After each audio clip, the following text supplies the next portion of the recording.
চেহারা কালো, দাঁত একটা পড়া বা দাঁত একটা উঁচু, চেহারার মধ্যে প্রচণ্ড দাগ, এরকম মানুষ যারা আছেন নিজেকে কখনো অসুন্দর মনে করবেন না।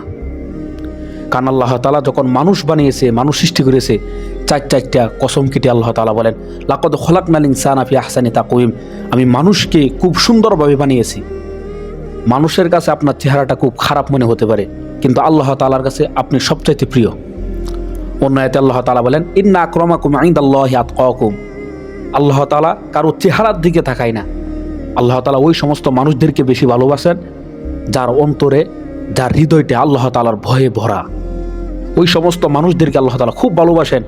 চেহারা কালো কিন্তু আল্লাহ তাআলার কাছে সে অনেক প্রিয়, কিন্তু চেহারা সুন্দর, তার আমল আখলাক ভালো নাই, তার চলাফেরা ভালো না, বেপরদা অবস্থায় রাস্তাঘাটের মধ্যে চলাফেরা করে, ওই ব্যক্তি, ওই মানুষের আল্লাহ তাআলার কাছে তার কোনো দাম নাই।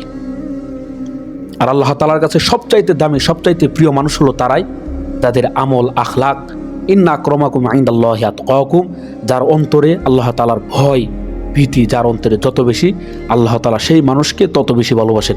এজন্য চেহারা যতই খারাপ হোক কখনো মন খারাপ করবেন না।